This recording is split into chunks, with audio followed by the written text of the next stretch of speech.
Hey guys, it's Godzilla1463 here. Today we're going to be doing a first impressions video on the IMI / Magnum Research Jericho, or Baby Eagle, whatever you want to call it. But I'm going to be calling it a Jericho. Reason being is because this is a 2006 version. This was before they stopped importing them. A lot of Baby Eagles that you see on the market today are marked as Magnum Research, not IWI. If you know what IWI means, IWI means Israeli Weapon Industries. So, and also it does say here on the side, made in Israel. So, yeah. For whatever reason, see, it even says there, Israeli Weapon Industries. It's just Magnum Research who imports them. So, that's what it is. It is a Jericho. You know, of course, I'm also going to call it a Baby Eagle every now and again, but I call it a Jericho because that's what it is. Get over it. So, little overview on this pistol. The Jericho's been around for quite some time. It's an Israeli-made firearm. Primarily, the Jericho handguns that are being used by the IDF are normally 9mm, but this is a 45 version that's out here for the U.S. market. And from what I can tell, I mean, I haven't shot this yet, it's a bow-to-the-bone handgun. Fires the 45 ACP. If you know what ACP stands for, that means Automatic Colt Pistol Cartridge. So, like other 45s, like you'd see with a 1911, that might have a 7 or 8 round capacity, this has a 10 round clip. Oh, excuse me, magazine. I don't know why I just said clip. It's a magazine. So you can also have one in the chamber, so you have a total of 11 rounds for a 45 caliber handgun. And listen, for a 45, that's pretty good. For a decent sized capacity for a 45 is about 10 rounds. So that's pretty darn good in my eyes. Some notable things about the gun. Steel frame. Unloaded, it weighs about 2.3 pounds. All steel frame. 3-dot sights. Double action, which means, if you don't know what double action means, on the first pull of the trigger.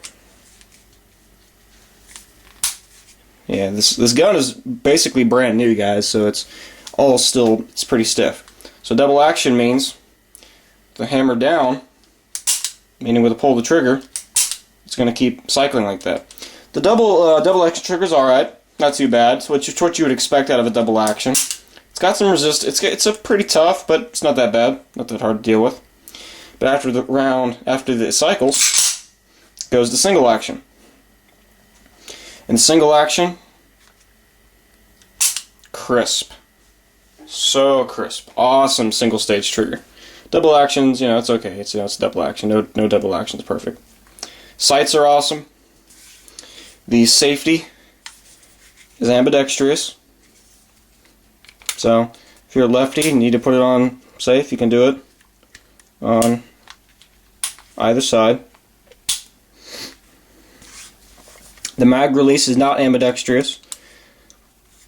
See there, if you're a lefty, you might have a little issue with that. I think you should be able to reverse that. I don't know if you can or not.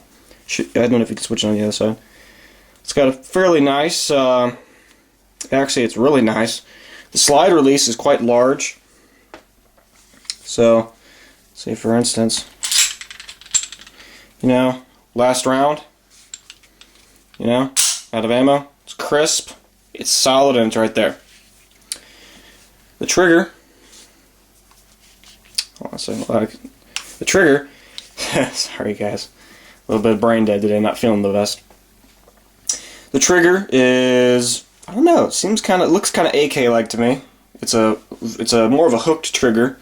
Very large trigger, right? It's very CZ. This whole design, the Jericho, was modeled after the CZ. Another cool feature that I like about this is that this gun has a decocker.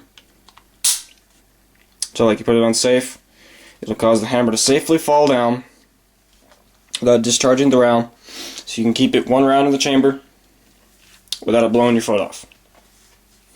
People complain about the weight of the gun. I don't think that's very much of an issue with this because, you know, A lot of people on YouTube who say, well, I don't like the weight of these handguns. A lot of times it's because they're so used to Glocks to where they can't handle anything a little bigger or heavier. You know, they don't like that. Me personally, out of a 45, I want a steel frame. Because listen, you know, the 45's got some recoil, so nothing. It's not recoil that it's unbearable, but it just helps tame that recoil to make it a little more controllable. And to make it a lot easier for you to get your sights back on target. Now, I haven't fired this yet. This is just a first impressions video, so I can't really go too in-depth to it. But from what I've seen, it's a fantastic firearm, and hopefully we'll go shooting, and get some footage for you guys. So after that, I'll do a little update on how it feels. Plus, I'll also do an update on how the high point fires. I've already shot the high point, but I haven't got any footage for you. So that'll be like a 45 day. I'll have footage of both the high point 45 and the IWI 45 at the same time. When we bought this, in case you're wondering, came with the original case. Came with 2 cleaning brushes and 2 mags, as you see there. We bought this from a guy who, he bought this in 2006. This is a 2006 model, like I said. So this is a Jericho. But the interesting part about it is he only shot it maybe just a few times. He barely used this thing at all. And he had it just sitting there in his, really having in his drawer or something. I don't know what he had. He's had it sitting there for 6 years. Hardly used. I mean, seriously, when we bought this thing, we were very shocked to see that this thing has no wear on it whatsoever. The only thing I see is just right there. That could just be from, you know, dinging it around. I think he had this in his car one time. But seriously, brand new, feels brand new. The controls, like the safety, you know, the hammer and the slide release are all stiff. And even the magazines that came with them. And these magazines are rock solid. These are high quality magazines. But we had trouble loading these mags up. Now, we don't have one of those speed loaders. We're going to get one before we go to the range. But this thing, we had a hard time filling this thing up to 10 rounds. Because they have not been used. So, this is a little long for a first impressions video. One thing I do want to mention before I go, if you're wanting to get one of these, it does have an M1913 rail down here. Put your flashlight down there, which is what we're going to do eventually. So, overall, guys, fantastic gun. If you want one, good luck finding them. They're hard to find. Very hard to find. At least the 45 models are. The 9mm and 40s, they're everywhere. So, yeah, good luck if you want one of these 45s. You know, you're probably going to have to pay a pretty hefty price for them, so you've been warned. So this has been Godzilla 4063, guys, signing out. Hope you have a fantastic day.